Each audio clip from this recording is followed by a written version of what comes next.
Hello, everybody, and welcome to ZoomZoomers for the first time in about a month. It's the 5th of October, 2020 today, and we have had some technical issues. So, apologies if you hope to technical issues with my voice by the sounds of things. Apologies if you've hoped to watch along live, but from now on, we are going to be recording, and so we'll start with the introductions as always. And Alan, you're top left. If you could let me know your name and your Twitter handle, please. Hi, I'm Alan Bradley, and my Twitter handle is @AJPBradley. That's BRADLEY. Great. And Ian. All right, my name is Ian Cook from Pop Band Colour, artist and creative, generally with cars and paint and colour and stuff. Excellent, thank you. Neil. Hi, I'm Neil Briscoe. I'm a freelance motoring journalist, mostly with the Irish Times and CompleteCar.ie, and you can find me on Twitter @NeilMBriscoe, as you can see just here. Other side. Here. That's it. Yeah. And Cammie. Hi, I'm Cammie Sturch of Cammie Racing, and I'm a motorsport graphic artist and sim racer for Team Fordzilla. Excellent, thank you. Richard. Hello, I'm Rich Gooding. I'm a freelance motor writer and graphic designer, and my Twitter handle is @RichGoodingCom. Fantastic, thank you. Joe. Joe Tanner, Twitter @StuffAboutCars, and I work for a car manufacturer. Lovely, thank you. Simon. I'm afraid you're on mute at the moment, Simon.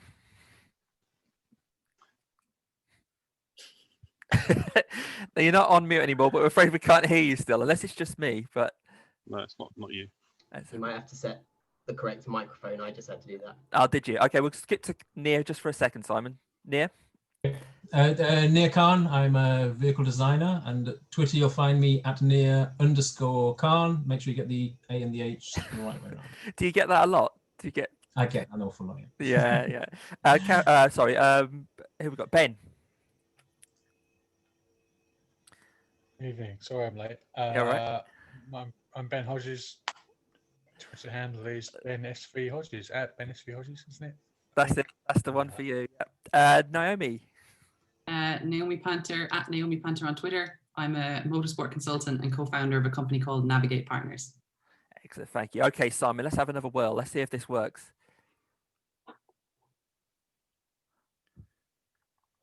We're hoping, Simon. Nick.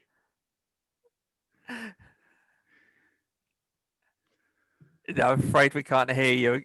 Can you hear us okay? Okay, cool. We'll carry on without you for the time being, but Like having Sooty on the line. yeah, if we could put words in his mouth, that'd be great, wouldn't it? So You've just got to bump the desk a few times. yeah, that's what it is. So don't worry, Simon. Obviously, not the first technical issue. Ben, you might have you missed the start, but we're recording now rather than showing live because for some reason the YouTube hookup has been freaked out by the fact that we perhaps haven't been around for a while. But hopefully, we've all been up to a fair amount of stuff in that time. You might have seen I've spent a lot of my time on e-scooters, and so have you, Alan. How did you find them? Because you had a bit of a go in Milton Keynes, didn't you? Yeah, I decided it was a sunny Saturday afternoon, and what better to do with your time than go to Milton Keynes and play with some e-scooters.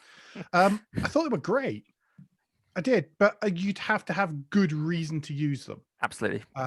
And I think doing what I was doing, which was prattling about, frankly, probably wasn't the best use case. But they're also expensive, aren't they?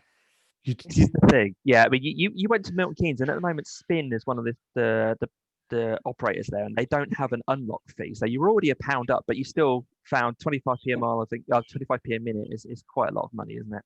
It racks up really quickly. So you're almost a £5. Yeah.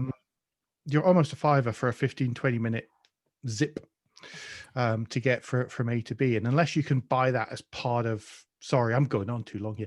But as long as you can buy that as part of a sort of package that's integrated as part of your transport plan, then that's great. Otherwise, it's a heck of a lot of money twice a day, really, if you're commuting. Yeah. There were a lot of them in France. Were there? When we went to August, there were a lot of private people. I guess they bought them because they were selling them in like the music and bookshops. That's the difference, because if you can buy them, then they start to become viable, I guess, rather than having to spend £5 a day using one. You just use a few pence per day buying them. But yeah, but I've seen Coventry. Have you seen them about Coventry, Ian? Because they've had a few problems up there. They've been banned from Coventry. They've got to have number plates on them now, haven't they? I've got a push scooter. I enjoy that. Yeah. And you get some exercise from it as well. So yeah. The students came back and they were banned straight away. Oh. So. Yeah. Can't imagine why. Can't imagine why. I tried the Seat one, the Kicks scooter, a few weeks back because someone had put one in the boot of a Leon I was testing. Oh, okay. And it's fairly terrifying for a 44-year-old man who's not great at balancing on stuff. It's pretty hairy. Yeah, they do move around a fair bit and twitch a bit. You can't indicate with your arms because as soon as you take a hand off, you are going to fall off. Yeah. So in the little video I did, there was no notable video of me riding it, and there's a good reason for that.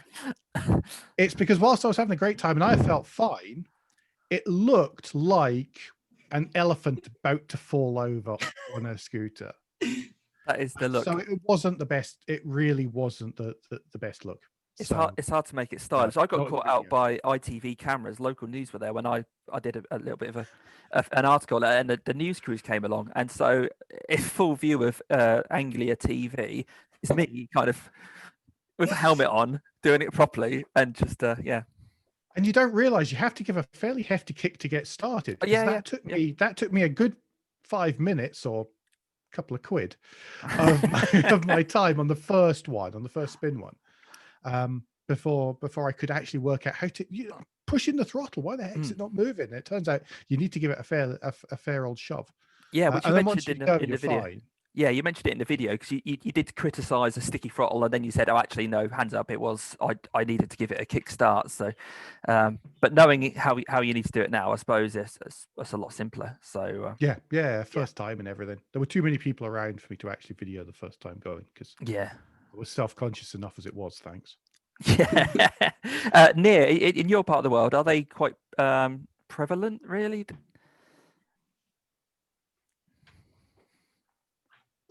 Obviously, I'm on mute. What you missed me saying was a scourge. Okay. They Coventry registering them has got the right idea. Actually, where I live in a small town up north, you don't see them all that much. In Tel Aviv, they are everywhere. On the roads, on the pavements, and there's been a lot of the road deaths have been going up. Wow! When they're everywhere and they're darting in and out of the traffic, they've been really quite problematic. There have been quite a few high-profile cases of people getting killed or seriously injured, like famous people from the TV and all kinds of stuff like that. But largely because they started off all being privately owned, and people bought them basically to get to the train station or just to get around the traffic because Tel Aviv traffic just doesn't move.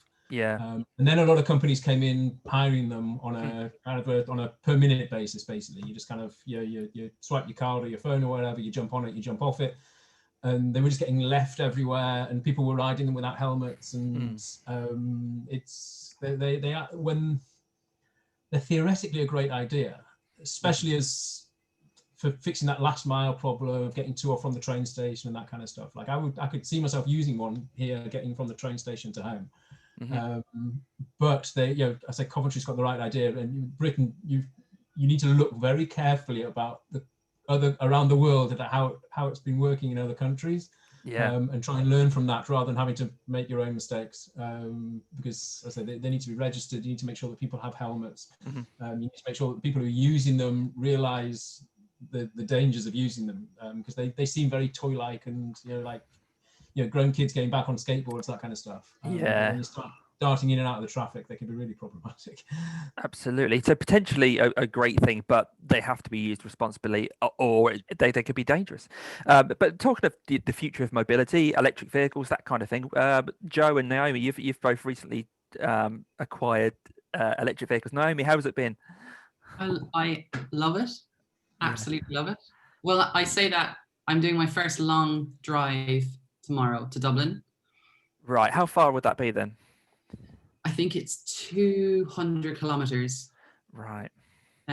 All motorway or dual carriageway, which is slightly frightening. But the charging network is quite good along the way. They have they have quite good fast charging along the way. So in theory, my car, I should say, I got the E208. In theory, it'll go to Dublin and quite a good chunk of the way back. So I don't know whether to test that or. Yeah. On a dual carriageway or motorway, your range will be less. So just don't push it too hard. I found that if you're doing motorway work in a 208, E208, about 280 k's is probably your upper limit, but that should just about get you there. I'm happy with that. If it does that, I'll be really happy. I really, really like it. It's my first EV, and there's been a lot to learn. Even having talked about Formula E and everything for years and years, actually having an EV is kind of a different proposition. I'm in a lucky position, I suppose we all are now, but I've always worked from home. And so I don't have a commute anyway. And so my journeys tend to be to the village and back to see my parents, which is about sort of an hour's drive. But I haven't had any issues with it at all. I don't have a Type 2 cable of my own. So I either use a 3-pin plug at home next to the kettle in the evening or occasionally top it up with a fast charger, but that's very rare. So eventually we'll get an EV box, I think, at home. But it's been brilliant. It's so nice to get into a car with a full tank every morning. Yeah, and I bet. Yeah, not have to worry about anything. And it's quite a nice challenge to set yourself to drive as efficiently as you can, but also to know that if you're only doing a quick drive to the shops, you can put it in sport mode and drive. No, but what's nice about it is the capability it has is more than I need for a sporty experience in a car or a fast experience in a car. I will never need more than that to have a really great time. So for me, it's brilliant because I feel like I've performance-wise bought a car that is beyond what my budget would be in the normal world, if that makes sense. Yeah, absolutely. What electric car was that, sorry? Peugeot E208. And Joe, so how's yours going as well? Similar sort of thing? Have you been running it around? Have you done any long journeys yet? We've not done particularly long journeys, but my wife's done most of the miles in the car. We're up to 1,000 miles now, so we've been using it a fair bit most days. Yeah. It's just such a good town car because it's just so quick off the line. You don't have any delay. You just put your foot down and you're gone, and you don't feel like you're stressing the engine or anything like that, like you might in a regular car. Yeah. And it's just so refined and so quiet. It's great. Do you feel is there a sense that you're kind of cheating the system because you're getting this great performance, nippy car, and you're not really paying much for fuel? It must be kind of a nice, satisfying thing that you've kind of somehow found a loophole. Yes, it almost feels a bit like that. Yeah. Yeah. Richard, you've driven quite a few electric cars. Have you got one on test or anything at the moment? No, but next week I have got an E208 coming. Oh, Monday, followed by a Corsa E. Oh. Followed by the EVs are available, but stick to the Peugeot and the Corsa, you'll be fine. and then the Renault Zoe van for 2 days, which is just a Renault Zoe with no back seats, basically. Oh, okay. And you've driven a Zoe? Yeah, but I've driven. I went out to Coventry about a week and a half ago, I suppose, or 2 weeks ago, and drove the LEVC van that is based on the range extending van, which was interesting. And on the way back, Alan and I actually met up properly. The first Zoomers meetup. Well, maybe, yeah, but that was fun. Actually, no, because Ian and we met up at one point, didn't we? Ian, just before the Audi launch. Yeah, of course, yeah. How could I forget? I've met Chris from Racing Pride. Does that count? Was that since lockdown, or was that? Oh, that's not since lockdown. There we go.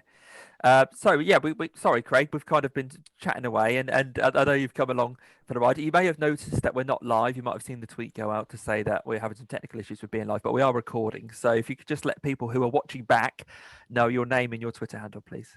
I'm very late because I was busy recording a podcast at Craig_Woollard on Twitter, and yeah, today hasn't stopped yet.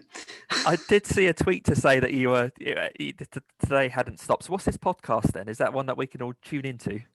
Yeah, so a lot of my lockdown when I haven't been on ZoomZoomers has been contributing to a junior single-seater website called Formula Scout, where we cover everything from Formula 4 all the way up to Super Formula, Formula 2, Formula 3, all that sort of stuff. And like most people, we started up a podcast. we started ours just before lockdown, rather than during lockdown like most people. But yeah, it just sort of took off, and we usually recorded before I went back to work, which happened in the middle of last month. On a Monday morning, but obviously that's been no longer possible. So we recorded at 7 o'clock tonight. Wow. Okay. And then it overran. So that is why I am late. No worries at all. Alan's thinking there's a lot of podcasts popping up here, but they're all about 350 episodes behind yours, Alan. So I think you'd be all right. Yeah. We're at one with it. And it's cool because it just means there are more podcasts and more people recognize podcasts and notice podcasts. And we're amazed it hasn't happened sooner, to be honest.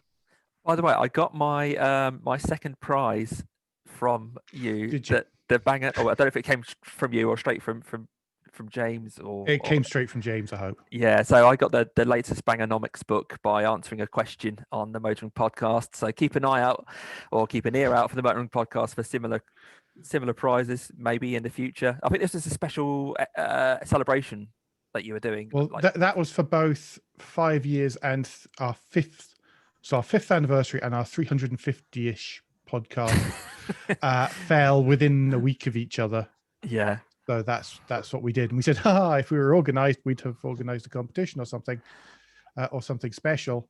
And we hadn't. So all of a sudden we were offered some prizes from people. So well, now, did have a competition. I once won something on the podcast as well. You did? Oh, wow. Naomi, can you see what that is? Yeah. I remember that podcast. Yeah. So pretty. It's a shoe print. I was very happy. Yeah. I was sat on the other end on mute when Shivy was doing that interview with the guys. That was a good one. That's a beautiful photo, that one. I love that photo. Framed it straight away. Really cool. I'd like to point out that people we don't know win things as well. I was really just that people we do know have a bias towards actually entering the competitions. Although, the tiny percentage of our listeners. Speaking as your lawyer, Alan. Yeah. Yes. Yeah. Simon, let's have another go with you, because I believe you may have pulled some wires out and plugged them back in again or something similar. So calling Orson, come in Orson. Do we all get that reference? Are we all that old? I'm old. Yeah, I get it. Excellent. Fantastic. Could you let us know your name and your Twitter handle, please? Yeah, I'm Simon Browse. I'm a classic vintage car restorer and Twitterati, and my Twitter handle is CyBrowse, @CyBrowse. That's it. Excellent. And you seem to have been on the receiving end of some uber vigilant eco warrior Tesla owners recently. Yeah, I'm a big EV advocate. I have been from day one. Obviously, with the kind of work I do and the kind of cars I have, carbon offsetting is something I try to do as much as possible. You know, the company car is a 2018 Kia Soul EV. Yeah. Amazing car. I've been lucky enough on the way to drive the E208 and the Corsa E. Amazing. Well done, Naomi and Joe. Fantastic cars. Well done. They're brilliant. And but yeah, coming back from, I was doing one of the few weddings we got left for the month now. Sorry, it's the beginning of this month, and putting up the set of lights in a 1958 Austin Princess, and in Southend, Ford and Sports, and and this guy, you know, what seemed to be a pretty normal guy, just pulled up in a Tesla Model X next to me, beat the horn, booed very loudly. There was lots of people on the crossing, so it was a pretty sort of public event, and then said promptly, stop killing the environment, and then sped away at a vast rate of knots. So yeah, and I was idling. There was no, you know, there was lots and lots of comments about, oh, you know, was there smoke coming from the car? No, it wasn't on fire. And yeah, no, so I don't know what it was about, but it's the second time in the last 2 years that I've been in classic cars and been on the receiving end of kind of verbal, you know, disapproval of them existing. So I was kind of in a strange place, trying to sort of work out, oh, you know, are these unwelcome to the, you know, to the youth and the future? It was a bit strange. Even if classic cars are, and we can have that argument separately, but it was a wedding car. Who heckles a wedding? Yeah. Is he doing the same thing to hearses? I mean, I saw the tweet, and I just couldn't comprehend what kind of person would do that, even if they held those opinions. Yeah, no, it's a great point. It's a fantastic point. I will state, and obviously, I've had a long list of very nice journalists contact me today and through last night that I had a chance to get to yet that want to talk to you about the story. I will reiterate now, there was no one on board other than me. I think it probably would have been, maybe I would have acted differently other than doing nothing at all, other than being a bit shocked. If there had been some people in the back, it would have been a jump out of the car and have an altercation, but didn't happen. So. Yeah, pretty strange. I mean, no one shared any other stories like that with me, so it seems to be quite localized. It's the second time it's happened in the southeast to me, southeast. So yeah, really strange, really, really odd. Bit unnerving, if honest. But I imagine so. Yeah, but Yeah. Generally, the sentiment generally is still positive when people see you in cars like that. Is it? Enormously positive, and I've got to say, all of the comments, my tweets sort of got around lots of people, so have a read and you can see everyone's comments after that. There's been lots of engagement, lots of dialogue, which is amazing. I mean, go to any classic car show. I mean, let's not forget, classic cars now by definition are things from the 1990s and backwards. We're not talking, it's not defined to old Crocs. Really, is a 90s car considered classic now? Oh, absolutely. Well, anything over 30 years old, or actually, I think it's 25 years old for some insurance companies. Where you can get a £100 a year classic car policy. So I've just aged 20 years. Yeah. To me, cars 10 that I years reviewed ago, when they were new are now becoming classics. Like 10 years ago. Oh, the 90s? No, far from it. Oh God. No, you're still young. You're beyond. We were talking about the future of mobility and talking about electric cars, but you're even beyond that because you race online. You race on the internet against people around the world. I'm like one of the oldest people online. Are you really? You feel like you're most of them are like 15 or something. Oh no, you don't need them coming along and racing against you. Now, how's it all going? Is it died off a bit now that lockdown isn't quite so? When lockdown started, everyone jumped on the Sims or bought all the equipment. So you couldn't get a steering wheel unless you wanted to pay 200 quid extra on eBay or something. Yeah, a load of people are trying to get equipment that's just not in stock anywhere. They can't find it. Is it still busy out there? Equipment coming out. Yeah, it's still quite busy. The real drivers have gone back to their real races, obviously. I think it's died down a little bit, but it's died down a little bit for me as well because my attention's sort of shifting to making a living and paying bills. So. And how's that going? I've seen quite a few different types of artwork come out. Obviously, we saw your old Grand Prix cars that you were doing, and then we've seen. I think Jess had some branding work done by you, for example, that came out today. Was it? Yeah, I could talk about that. Yeah, there was some branding work for Jess. I'm worried about doing one thing, so I sort of did some Grand Prix cars, and then I saw what Ian was doing. I'm like, no, I should do some stuff with pens, and then I'll do some stuff with pens for a while, and I'm just sort of trying to try everything because I just remember my art teachers going, no, if you just do one thing, you'll be like, I don't know why they never liked me sitting in my comfort zone. Oh, right, fair enough. Because suddenly I'm trying everything. Although you're considered a professional because in terms of the esports, because because Ford kind of helped pay for the Sims and that kind of thing, don't they? The software. Yeah. You can't really make a living out of that, can you? Not really. It's difficult to make a living out of it unless you're maybe playing Forza or Gran Turismo, and even then you're one of the top 10 or top 20 in the world, where you start going to the live finals and there's big monetary prizes. So it's a lot of nothing, all the money. Right. Okay. It's a bit like motorsport in one sense, as in like the actual in the real world where a lot of the drivers. Well, I suppose there are motors involved somehow, but no, you're certainly racing. But yeah, unless you have those big name games, I would call Gran Turismo and Forza still are more like the games, whereas you tend to be on iRacing, R Factor, Assetto Corsa, those kind of things, and there's not a lot of money out that way. They don't have the sort of the financial muscle because Sony push Gran Turismo, and they'd probably be happy to run at a loss for a while until sort of more games are sold or DLC. And same for Forza, that's sort of pushed by Microsoft, huge, one of the biggest companies in the world. Whereas iRacing and R Factor, they're much smaller, much more niche, and don't have the sort of, because they're harder to drive, they don't have the sort of mainstream appeal that Gran Turismo and Forza do. They're much more forgiving. Yeah, you could just jump on them and just learn your way. You can up. use those with a control pad and you're fine. Yeah, yeah. Just as if you guys happen to have a red or green, or red and or green to hand, just as a show of green for yes. Have you guys out there raced on Sims or online at all, or have you ever, if you've used computer games, have you ever only ever raced against artificial intelligence, or have you actually raced online? Green if yes. Well, I've got my steering wheel literally here. Yeah, I see, correct. Ben has, so not many. I was going to say, because at some point, if we all jumped on, oh, Simon, is that green, Simon? At some point, if we all kind of got together, I was wondering if it would be a bit of a fair fight. But I think Cammie's just going to run away with it if we had some sort of. Oh, I don't know, Craig. Maybe. Be the commentator. I am absolutely hopeless.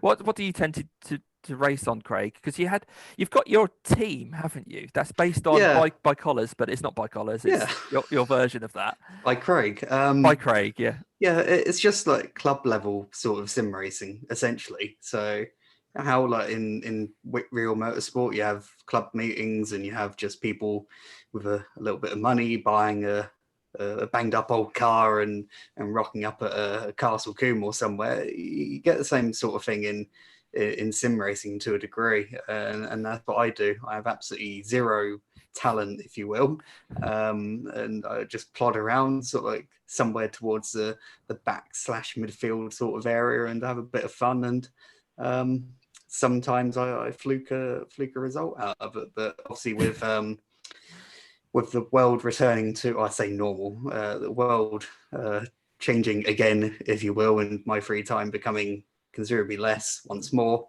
I've kind of packed that in once again. So. Fair enough.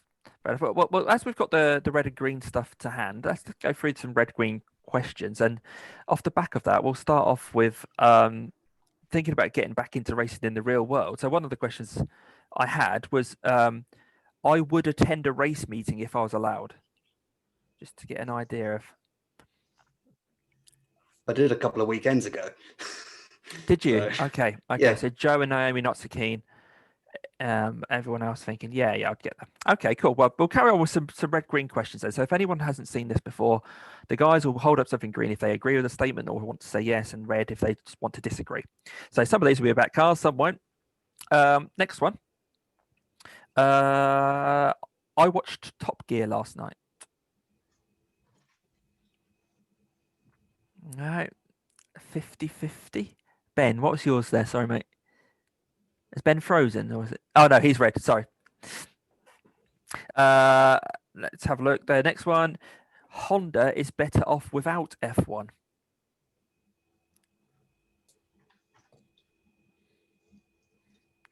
Alan's chewing his lip on this one, look. Reluctant green, yeah. Reluctant green. Okay, we'll chat about that a bit more in a minute, maybe. Okay, so a bit more off topic now.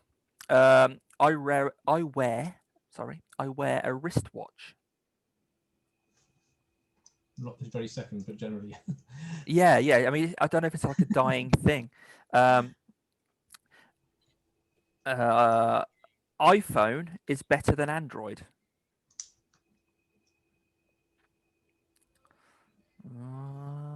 Okay. I use a calculator for simple sums. Naomi was there before I even finished the question. On the screen right there. I'm a qualified accountant and green. You don't want to get it wrong, do you? You can't get it wrong. Okay. So, I want a new pet.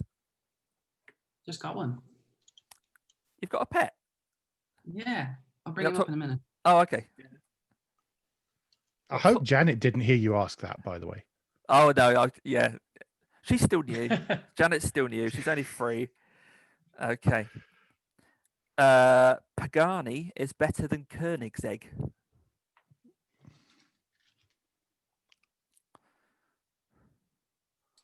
Oh, there's a lot of split opinions. Oh, Neil, come on.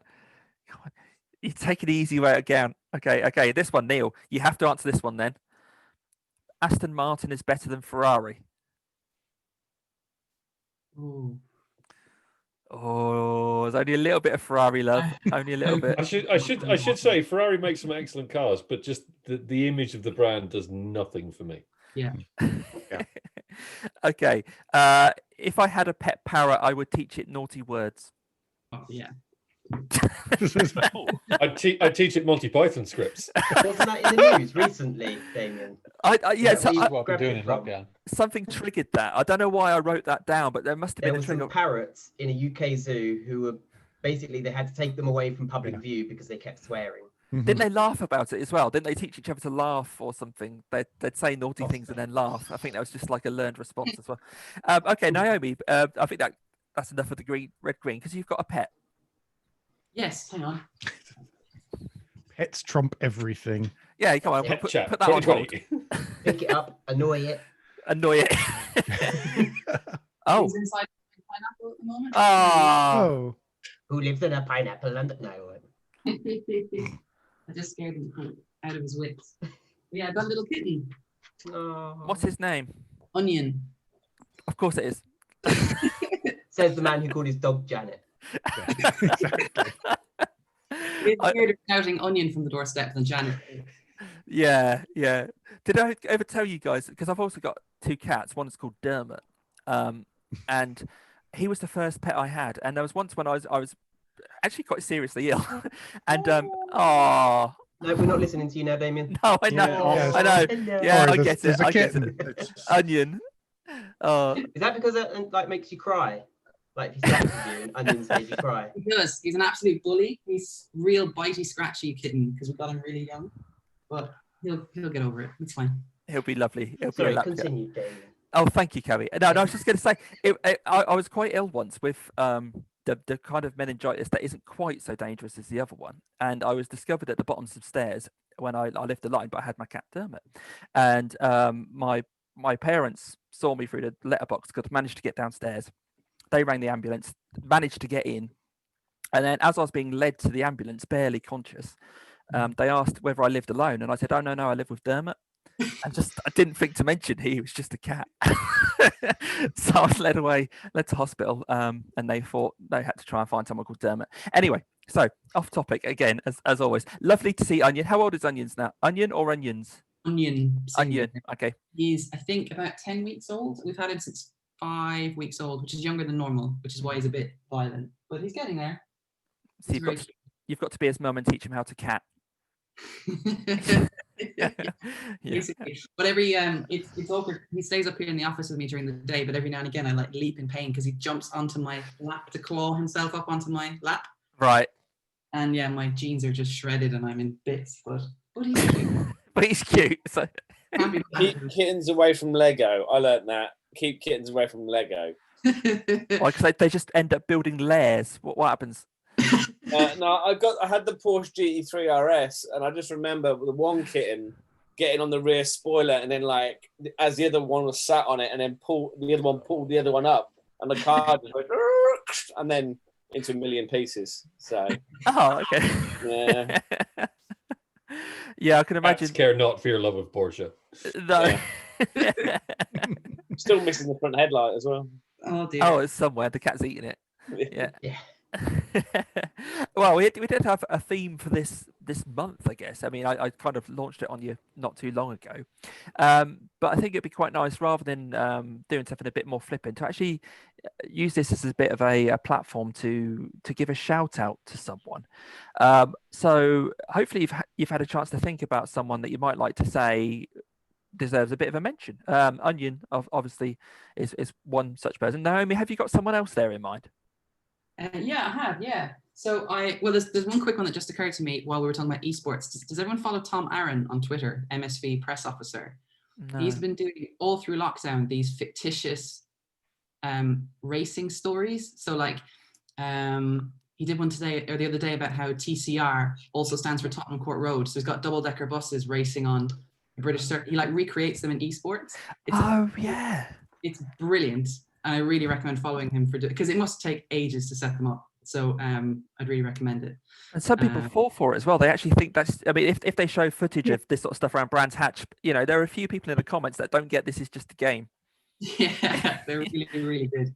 But yeah, I think, yeah, good for me to go first because mine's a little bit morbid.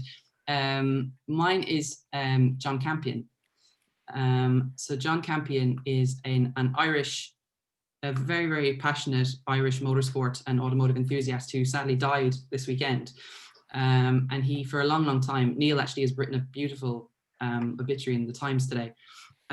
He, for a long time, has been a really big supporter of Irish motorsport and has funded a lot of young Irish drivers and had built the most beautiful collection of cars. He had all the Martini Lancias. Actually, if you had the copy of Motorsport magazine from a few months ago with all of the Lancias on it, those were his. He has a Jordan 191, just stunning, stunning, stunning collection, and is a really, really thoroughly nice guy. And we had been working with him since the beginning of our new company to build up his racing program and build up the collection, and had a lot of projects on the go. And yeah, he was the most unbelievably exciting, sweary, but brilliant guy. Super dedicated to just telling stories and catching up with people. When he was interviewed by Neil a few months ago, he was doing his he was suffering from leukemia, or he was going through recovery from leukemia, and he was going through treatments while on the phone to Neil because he just wanted to talk about stuff. And so he was a really cool guy. So I just thought, if you haven't seen him before, because he's very, very big in Irish motorsport, very big in classic car scene. But yeah, if you aren't aware of him, look him up because he has a really cool legacy. It's worth knowing about. Absolutely, and he wasn't that old either. He's in mid-50s, I think. Sorry, 57. Yeah, that's such a shame. So Neil, you had the honour of talking to him and putting that into words. It's actually because of your piece that you put out there that I knew that he had passed away. Just, I mean, it's such a stupid thing because, like, I never met John.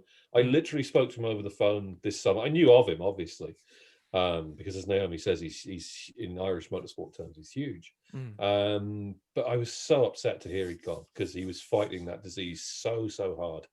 Yeah. And just what a guy. I saw him last year at Mondello, driving his March 811, the Guinness F1 car.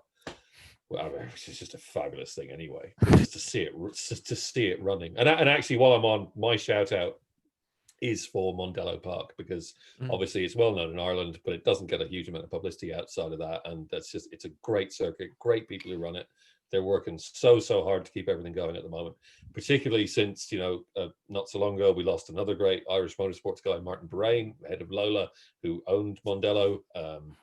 And they've just kept it alive, kept it going. It's a fantastic track. And if you can ever, if and when we can ever travel again and get going again, come on over, give it a try. Fantastic place to drive a car. As long as Naomi isn't there, because I believe Naomi, in one event, you were the fastest person. One day, because I did not drive in that event. Neil wasn't there, so it doesn't count. Oh, okay. One day. Okay. Yeah, we'll get together at some point and just see who's the quickest of you both. Yeah. Excellent. Cheers. Thanks for that, Neil. Ian, have you got any people in particular that you'd like to single out? Yeah. So so the guys who've been building or helped to build my latest project, which is the mobile studio. So I've converted my Chevrolet Spark, which is what you wouldn't normally consider as any kind of a car to work in because it's tiny. We've made it into a mobile studio. So we've ripped out the back seats, taken out the passenger seat, and we trialed it at one event so far, the one event that did happen at Bicester. But Andy Shaw 3D, who is a concept car builder, so they build a lot of the concept cars that you see at the likes of Geneva.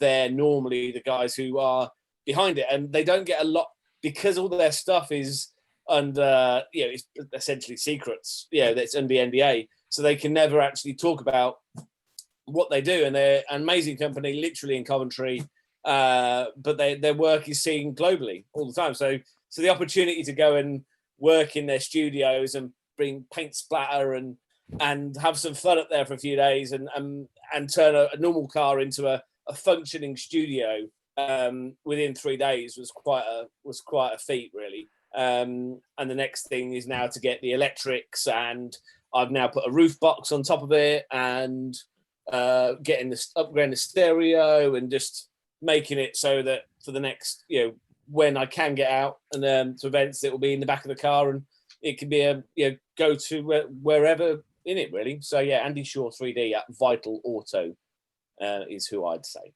Excellent. We'll keep an eye out for that, and we can see the car on your social media, of course. I think when you first popped it up, I asked, "Is that just a shop or a studio as well?" You're like, "Yeah, it's both," and I can't get my. However, I've realised that if you paint the strut on the rear boot lid, that's not a good idea, because when you close the boot, it breaks the gas. So yeah, Simon, you live and learn, don't you? Simon's nodding along like, yeah, I've been there. I've done that before. I've done exactly that before, Ian, mate. I know your pain. Yeah. when the of the gas escapes, you're like, no. Oh. My dad for years for work had a Fiat Uno van. He's an electrician. It was exactly the same color as Ian's t-shirt, incidentally. But the gas strut in the boot would leak very slightly at odd times, but it would make a noise. And I used to work in a pub, so I'd come home really late, like 1, 2 in the morning, and walking across the driveway, and Dad's van would go, Jesus. There's a ghost with ennui following me. Yeah. Simon, if you had a chance, because you were invited along later today, and so if you had a chance to think about someone you might like to shout out, apart from obviously the Tesla X driver. Yes, yeah, quite. Two very, very quick ones, but they're both relatively high profile. I think one, Jensen Button, for calling out the Corberi karting incident. I'm sure we'll talk about that a bit later, but Yeah. he got a lot of flack for that, and I think it was the right call personally. But again, we'll get onto that. And second one is a good mate of mine. You all will know him, Johnny Smith. He's a TV presenter and now a YouTube guy. He's been a really good friend for quite a few years. And he works harder than probably anyone I know. He's going alone. He's not funded by anyone, and he's trying to make educational, entertaining content that covers both, EVs and classic cars and petrol and stuff. But he's doing well. But I'd like to give him a little shout out, because he's working ultra hard. He doesn't spend any time at all with anyone other than himself and a camera. So yeah, that's it. Absolutely. He's rebranded, hasn't he, this week? He has thank you, by the way, Naomi. Yeah, that's a good shout. Yeah, so he's rebranded his channel to the Late Break Show with a new logo and everything, and it's fantastic. I think the name change would help him and will help him in the future, trying to obtain more audience figures and perhaps even some sponsorship. You never know. The pervert name doesn't always ring with some people. Yeah, having been on the other side of that, it's sometimes been a little bit of a stumbling block. But I've been lucky enough to talk to him about these kind of ideas that he's got if he were to get the sponsorship, and helping him to try and make that happen. He needs some money to make some of his ideas happen. That's just the bottom line, because the stuff that I can't give too much away, but it'd be really, really good to see him doing it. And like you say, people seem to assume that he's got a TV channel behind him or a production team. Yeah. It's not. He's just working his socks off, and it's really, really good to see him. Hopefully, with his new brand, he's bringing in a lot of views now. When he did the Honda E, I think that might have hit 1 million views on YouTube, and so it's heading in the right direction. It's not easy. A lot of people are trying to do it, and they kind of think that he's getting support. He's not. He's just fantastic one to shout out. Thanks for that, Simon. But we'll keep an eye out for him, and he's always engaging on social media as well, and that's always really nice to see. Richard. Well, mine's of a similar vein, actually. There's a guy on Twitter called Andrew Chappell, who runs volkswizard.co.uk, and he is a guy probably similar age to me. We've been around in the same circles for, I guess, 25 years or so. And Volkswagen Audi guy, does lots of YouTube videos on old Audis, new Audis, old Volkswagens, new Volkswagens. Tends to try and, where he can't obtain a press car or whatever, he will try and source one from somewhere, from an enterprising dealer or something, to do a review or something like that. I've done a couple of things with him in the past. I was in his video for SMMT Day. I think it was last year. We took an old Audi 100 and an Audi Quattro from the Audi Heritage Fleet round Millbrook, which was quite fun. So yeah, he's just really, well, he's just an enthusiast. Yes, he has a business as such, selling Volkswagens and Audis, but he has branched out a lot more into the storytelling or the opinion videos in the last couple of years or so. So yeah, I think on Twitter he's Andrew J Chappell. But aside from that, I'd also like to say, and there are too many to mention, all the people through writing some of these technical features that I write. There are so many companies, engineering companies and other companies that work for major manufacturers, and no one really knows about it. I mean, Naomi will know a little bit about this, but they do so much stuff and not necessarily get the credit for it. And that's one thing I've found out that has been really interesting about doing all this kind of stuff, is you think a manufacturer has done something and it's actually been another small company that's helping with that. Oh, So, absolutely. Yeah. Fantastic. Thanks for highlighting that, Richard. Okay, let's have a go with Cammie next. I suppose I'll give a shout out to, there's an Australian race driver that I've been speaking to for a couple of years, and I mentioned him on Twitter, but if I hadn't have met him on Instagram, I wouldn't know any of you. I wouldn't know any of you. I would never have met Jess. I would never have met Charlie Martin, etc. His name's Josh Ben. Ben spelt with a H before the N, B-E-H-N. So yeah, he's an Australian race driver. He's raced in Formula 4, Formula Renault. He's taken part in the Sydney 300, which I think is part of I think it's one of the feeder series for the V8 supercars. Yeah, I've never really given him anything. It's just, he's just been really friendly and just one of those people who, you know, even if you're a little person, he gives you attention. And have you had... oh, sorry. So have you had a chance to meet him in real life then? Or has it just been... No, never. Ah, it's a shame. And it was just the fact that when I was at W Series for Brands Hatch, I was just milling around the paddock sort of on my own. Sort of that was the first time I sort of went there without a friend or, you know, my dad or something. I just thought, no, I'm just going to try and meet people. And it was really awkward.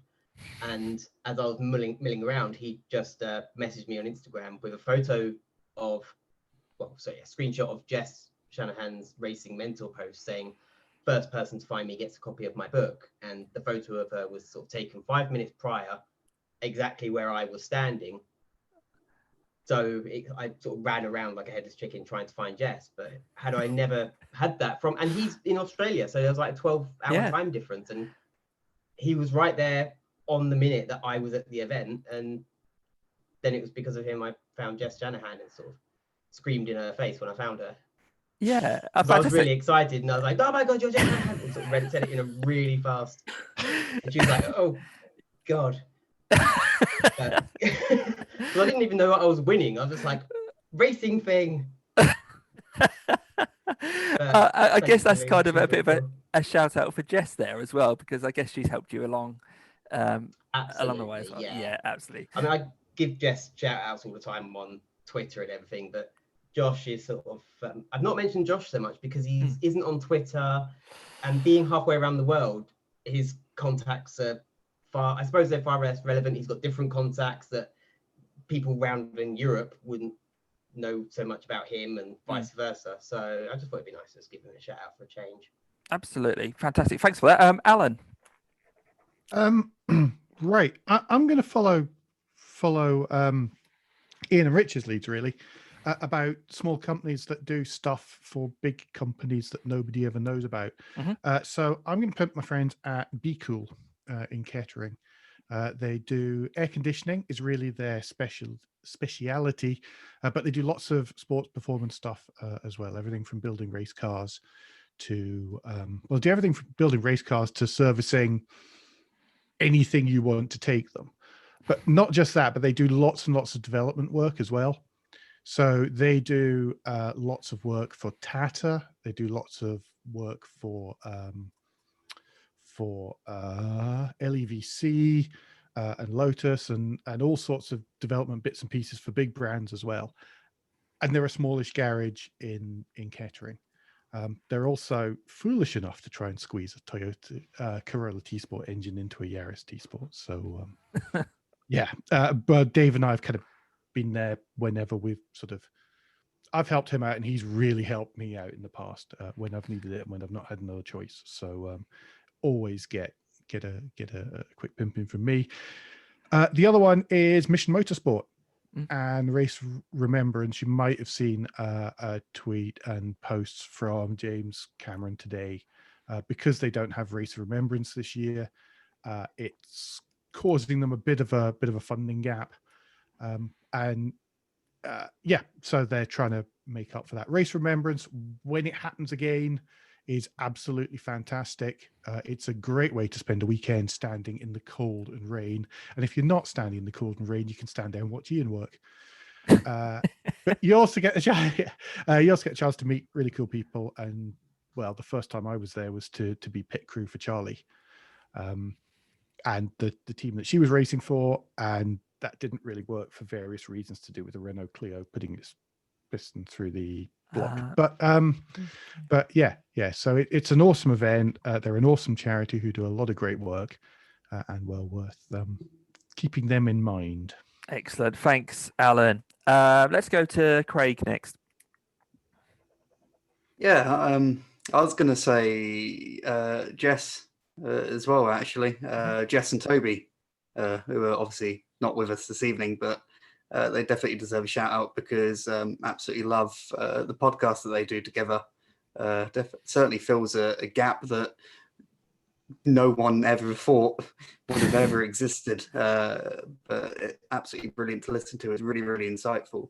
So I do think that they deserve a mention. A shout out as well to MSV, Motorsport Vision, because as mentioned, went to a racetrack for the first time post-lockdown a couple of weekends ago. Went to Brands Hatch for BRSCC meeting, and I was very impressed with the COVID measures that they've put in place generally across the board. Not everything's perfect, but I'm sure they'll tinker with it as and when. But I felt considerably safer at a racetrack than what I did. What I do on my daily commute as it is now, for example. So that's really, really good. And finally to Oscar Piastri, who is the FIA Formula 3 champion this year. Quick, talented, consistent Australian kid, managed by Mark Webber. But yeah, really, really good kid. And he's going to go places in Formula 2 next year, definitely. Excellent. Thanks, Craig. Now, we're just going to quickly say goodbye to Neil, if you're still on the line there, Neil, because I know you've got to go early. So we'll catch you again another time. Bye, guys. Lovely to see you all again, and see you next month. Bless. Let's go to Joe.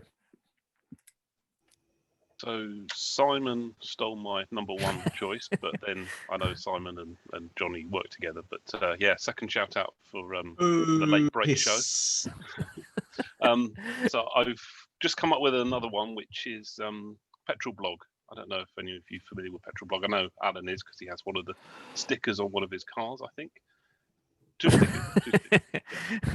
So this is Gavin, big surname as he is on Twitter, yeah. But he also has Petrol Blog is his own site. He's a freelance writer, but he has a fleet of mostly French tap, but there's a few other interesting things in there, and I just really enjoy watching his videos. They're so, I don't know, his voice is just so soothing somehow, and it's just a really good way to relax, and the passion for his cars is wonderful. This is just a really nice guy. Excellent, thanks for that. Yeah, we'll keep an eye out. I think he is big surname or something like that, isn't he? Is it? Yeah. What's his surname? Is it Braithwaite Smith? Braithwaite Smith. Yeah, it's at Major Gav is his Twitter handle. That's the one. Near, how about you? We'll have to just acknowledge the T-shirt first, though. The Tamiya T-shirt. Have you got a shout out for us? No, I bought this after seeing Johnny wearing it because Johnny has one as well. I have two because I correctly suspected that Alan would do Jim Cameron from Mission Motorsport. Okay. So consider this first of all upvote for Mission Motorsport. In addition, the side of Mission Motorsport that I think a lot of people aren't as familiar with is the work they do getting people back into work. Everybody knows the Race of Remembrance and all the cool stuff which Jim posts on Twitter, but a lot of what they do is actually the quiet stuff in the background, together with companies like JLR, transferring skills from the military for these people who need to get back into into civilian life and that kind of stuff. So that's upvote, definitely clear upvote for Mission Motorsport. Excellent. And the other one is Matteo Licata, who I think a lot of us are familiar with from when he was on Twitter. He dropped out of Twitter a couple of months ago, but is still doing the other stuff that he's doing. So Matteo is a car designer. He's worked for a few companies, including Alfa Romeo Centro Steel. He kind of got a bit disillusioned with car design, and has more recently turned his hobby into a career. That's what he's trying to do right now. And his hobby is automotive history, car history. Everything. He's just an incredibly knowledgeable person, especially when it comes to the Italian motor industry and Citroen, it must be said, but also other things around that.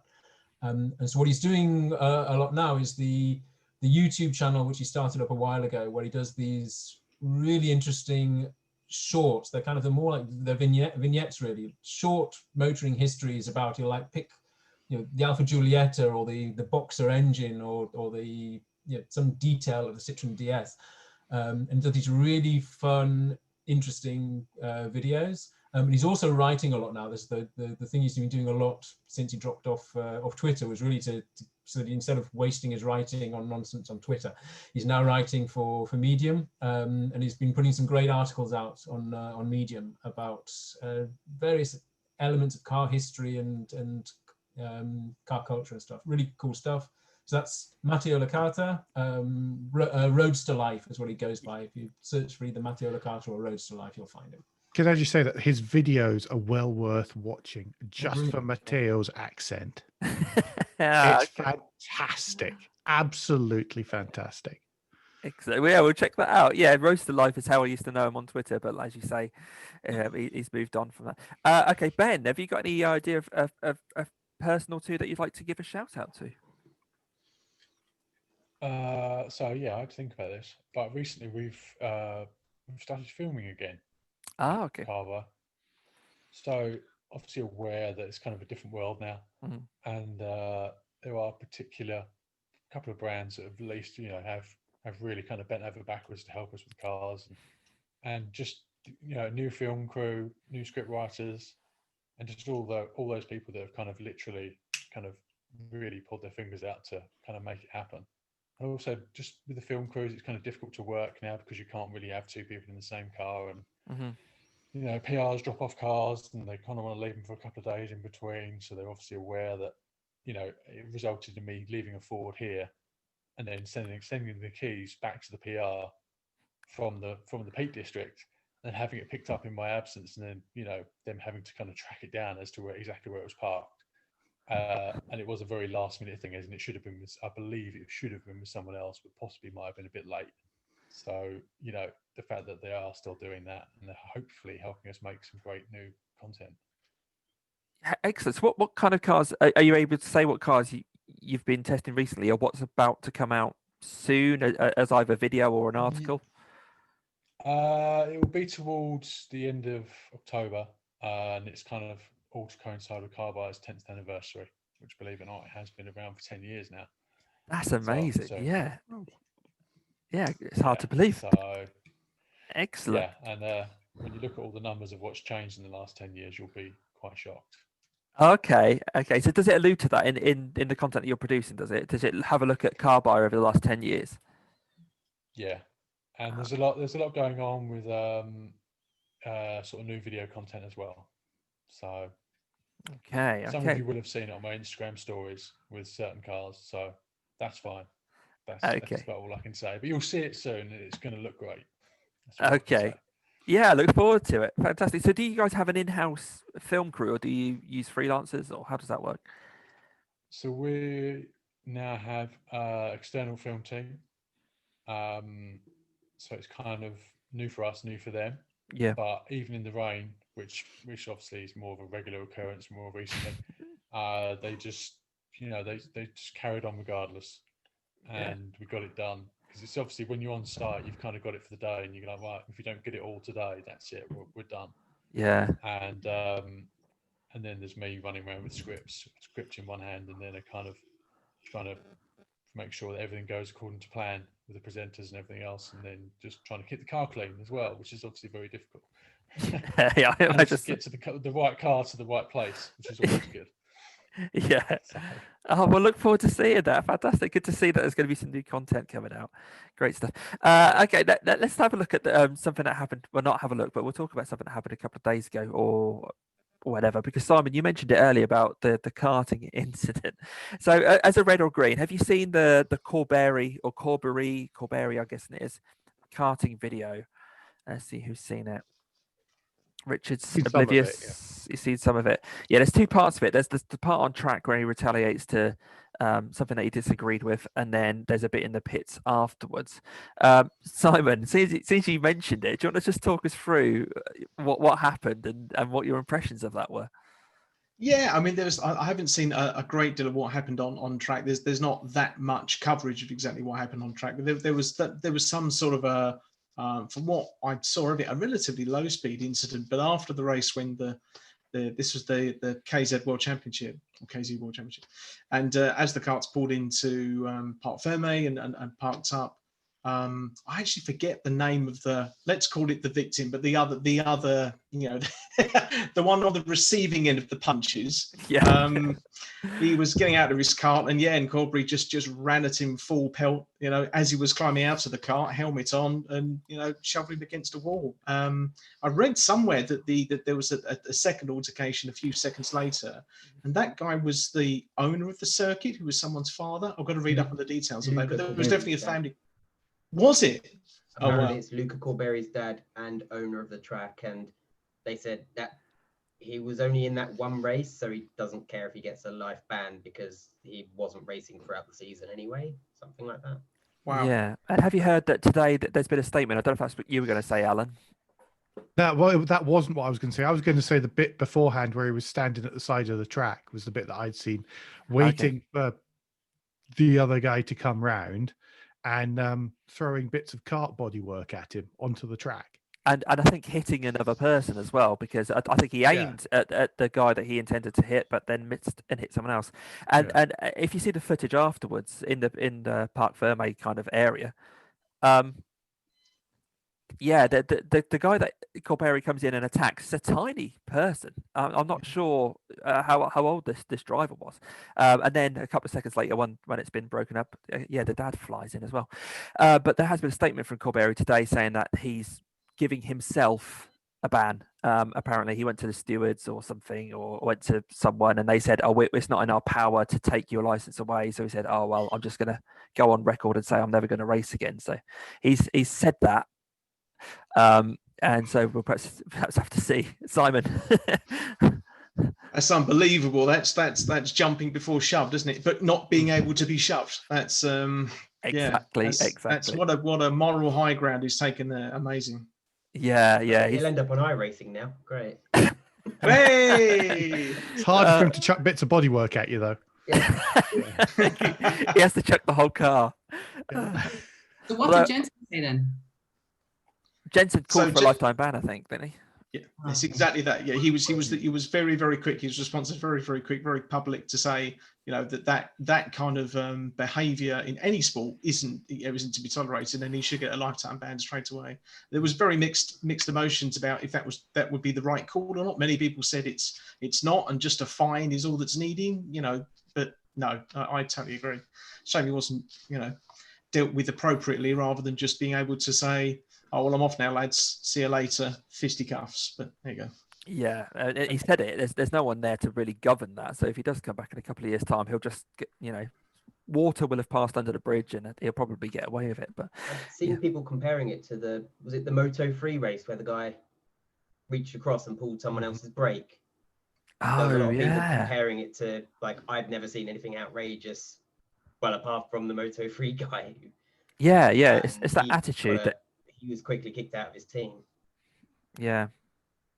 Yeah, I can imagine that sort of attitude just has to be nipped in the bud, and it's horrible to see, because if it does end up in an accident, then it's dreadful to think what could have happened. Even in go-karting, I mean, these weren't your corporate carts; these were carts that were flying around, and the fight, even though they were wearing helmets, was quite a violent fight as well in the pit lane afterwards.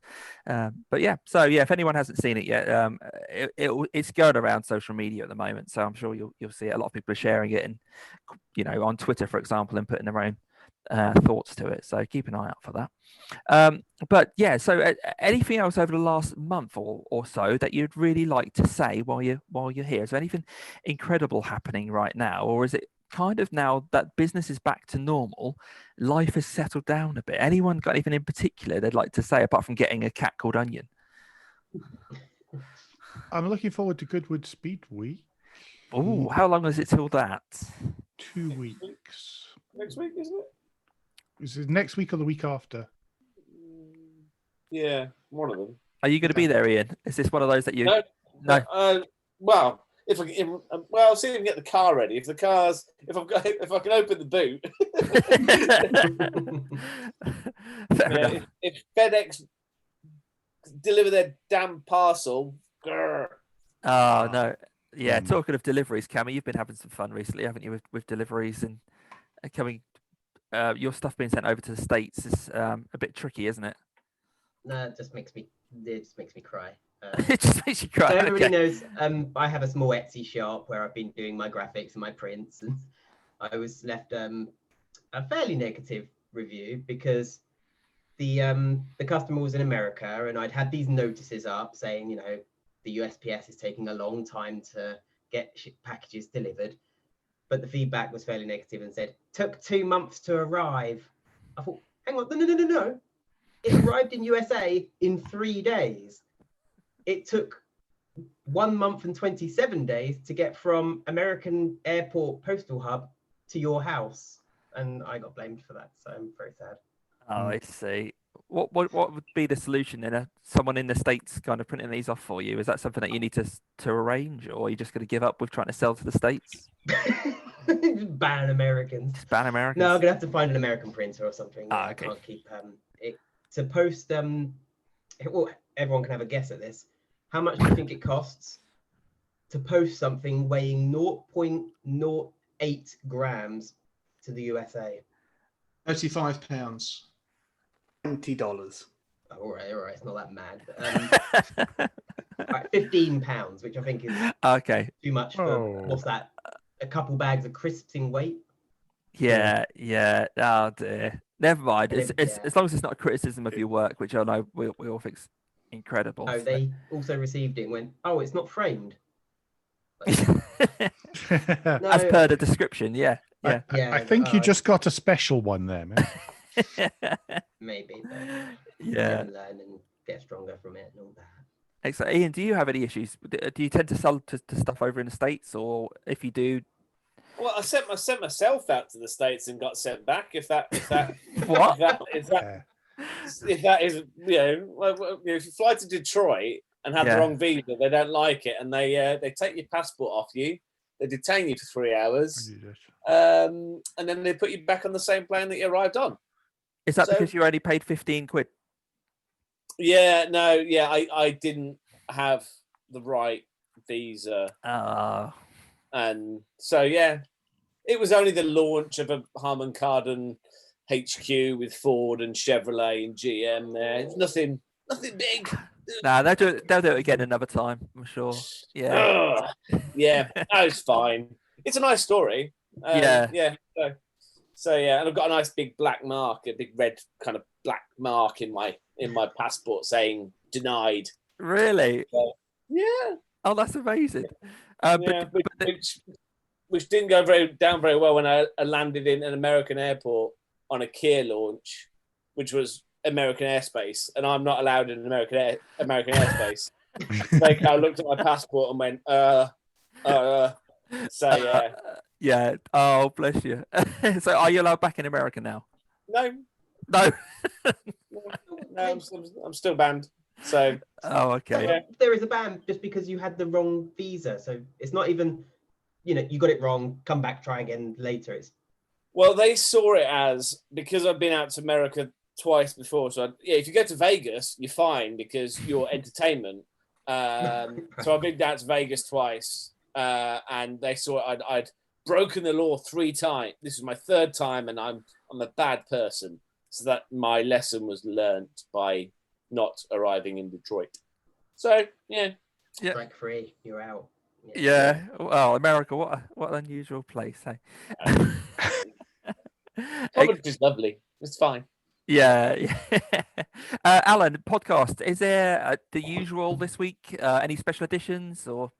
There should be a special edition at the end of the week. The one that was meant to be at the end of last week but didn't get recorded for reasons. Okay. But yeah, usual show out on Wednesday morning-ish, depending on how many people interrupt Andrew's editing. Oh, okay, fair enough. And Richard, these EVs that you've got lined up, including the Zoe van, etc. How long before we get to see your thoughts on those? Well, they'll probably last until spring next year, I'd imagine. Oh, okay. Is every other month now, so they'll be stacked up. Oh, okay. Good. Yeah, it'll be fun having them all the same though. Excellent. Simon, the wedding season, are weddings back on now? I'll lose track of what's going on. Do you manage to get much business from weddings again? No, at the minute there was another notification last week or the week before last saying that weddings have now been reduced in numbers even further, so they're kind of being targeted as a problem for everything that's going on at the minute. Rightly or wrongly, I'll debate that another time, but less boring. But yeah, no. So we've got some core customers that are sticking with us at the minute. A lot of it is film, TV, and promotion, which is what I'm doing now. So it's lots of filming, lots of wet days, standing by camera folk. So so still busy. I'm trying to do lots more writing. I'm trying to get more into and finite the writing down a little bit more. But I need to talk to Richard about that because he's quite good.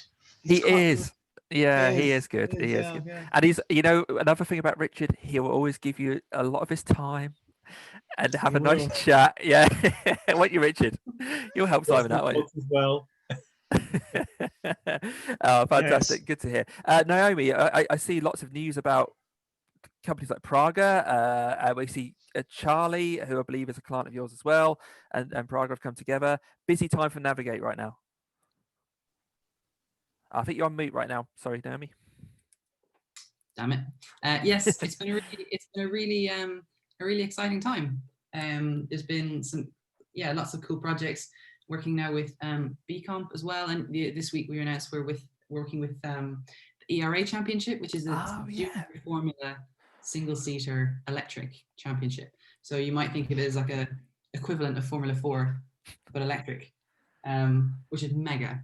The car looks really cool. Been talking to them for about a year on and off, just giving bits of advice here and there where we can, and we've kind of finally got to a stage where we're all working together, which is brilliant. So yeah, there's lots going on. It's very exciting, very busy, but great. I'm really, we started Navigate 6 months ago this weekend, and I'm just really proud of it. It's nice. I've worked for myself for a long time, and I often think of that as you're kind of often just bailing out, and you're just a bit lost. And but yeah, having 2 people working on a project is really lovely. I think I've been very lucky with who I've chosen to work with, and so yeah, I'm just dead chuffed with it, really. The circumstance for the year that's in it, I'm really happy with how it's gone. Yeah, and I think it's probably a bit more than luck. I think it's just you generally. You deserve a bit of you deserve to do well, I think, and it's not just luck. I can assure you of that. Nia, what's on the? Sorry, Richard. I was just going to say, can I just say thanks to Naomi for putting me in contact with couple of people recently that those things seem to work out really well. So yeah, thanks, Naomi. It's my pleasure. I want to thank Naomi as well, but unrelated things. Everyone just loves Naomi. Except the cat. Except the cat. Yeah. Sorry. Near. Anything on the horizon right now? Well, I can't talk about what I'm working on, obviously. Okay.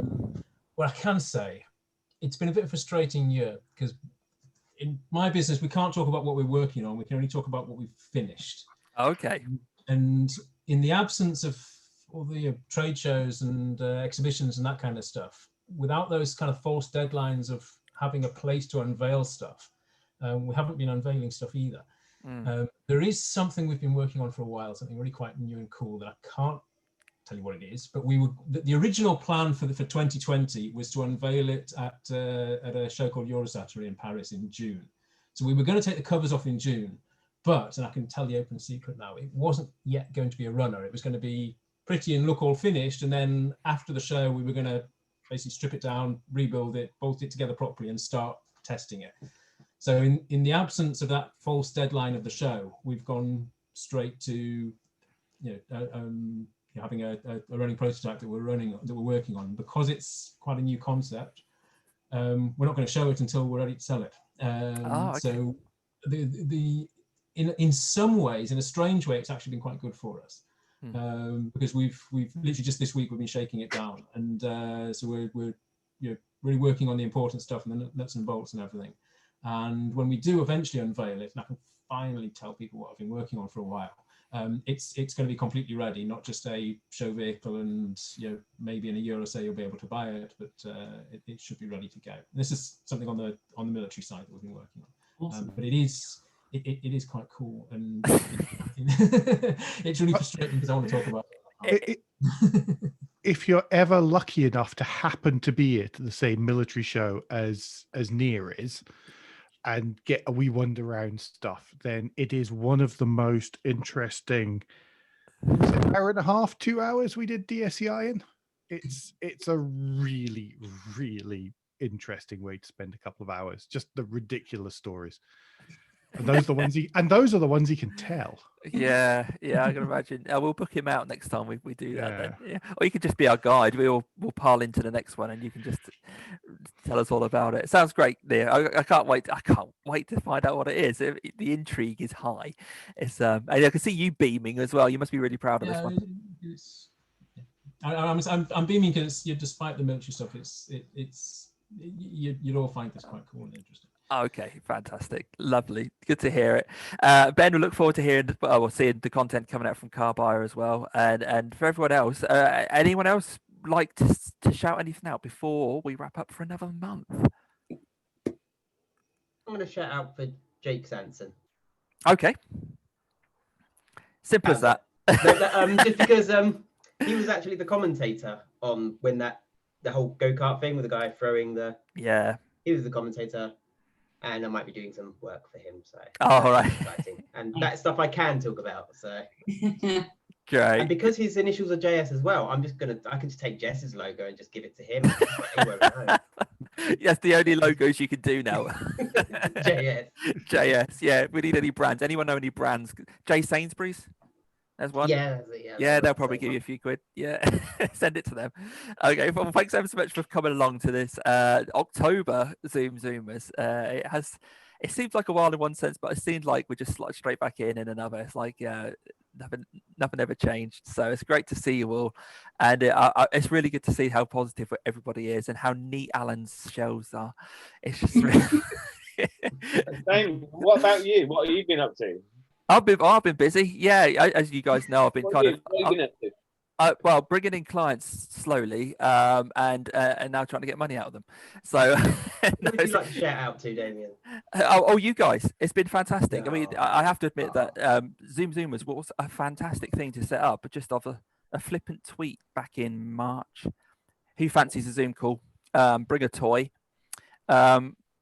And a lot of you immediately said yes, and what a fantastic group we've had. We've brought others in along the way. I mean, Joe, Near, Simon, I think Cammie weren't in the original kind of 15 or so that started it. But the shout out to ZoomZoomers, generally everybody that's been involved in it, because I haven't told it all up, but obviously had guests, we've had special guests, we've had honorary Zoomers, we've had people who have come on board and stayed there for the whole time, with people who were there at the beginning who can continue on because of work commitments. But what a delight. Everybody has been an absolute delight, and the connections that we've all kind of made through it is so funny with the kind of the group that we've got behind the scenes. And a question will pop up and then there's 10 out, usually Alan, I'm pointing there because that's where he's on my screen.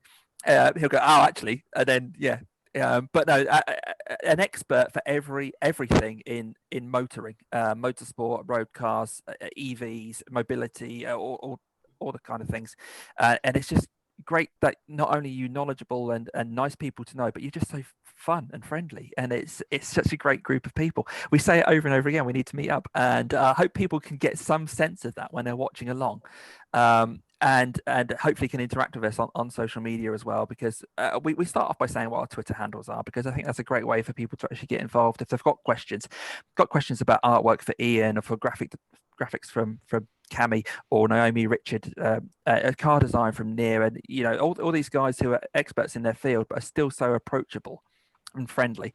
So my shout out would just be to go to everybody who's been on ZoomZoomers, and it has helped me going out on my own, and I started off with a lot of leads and fingers crossed, and now the leads are starting to come in, and it's 90% of the work that I'm doing now is based on the car world, really, or at least things on wheels, and that's because of the connections that I've made over the years through Twitter. I've been on Twitter for 10 years now, and through people like yourselves. So luckily I'm not having to talk a lot about insurance anymore, which seemed to be my reason for living for quite a long time in my life. About 18 years I was talking about insurance, and now I'm starting to talk about more interesting things like sports cars. For example, Tonic down in Cornwall, amongst other things, produce a sports car, so that's going to be quite nice to work on. And I work with a car security firm called Auto Ring, and Mind the Zag, one of Spacesuit's current projects, and a few other things I can't talk about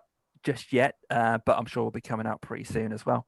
And even some local companies, some people that I've worked with in the past who, now that I'm on my own, have come directly to me and just says, we hear you're available now. So I'm really thankful that I've been able to take that step through the support from this wide network that I found through Twitter, through social media generally, and essentially I've managed to make social media into my way of supporting my life by being able to buy things, headphones, that kind of stuff. So really appreciate everyone that's been involved in this and for helping to spread the word. And a lot of what you guys do doesn't get seen by other people. Like we said, shout outs to people like Johnny Smith are really good, because people assume that there's some sort of helping hand everywhere, but everyone's doing this on it. Ian's constantly blazing new trails with what you're doing, and Simon keeping these cars on the road and active, and people just see cars in films and TV programs and don't even think, where do they come from? There's got to be people there dedicating their life to keeping these things in tip-top condition, and also looking at the future of mobility and EVs, and that the advocates here are so far beyond what you see on the streets. We've got people like Richard who's testing all these and giving us all the insight about what we need to look out for, what the pitfalls are for these things, and what's good about them, and that means that we can all feel confident when we do go to a dealership and select an electric vehicle, that we know we're going to get a good one, and we know that the infrastructure is in place. The same as Alan keeping us posted on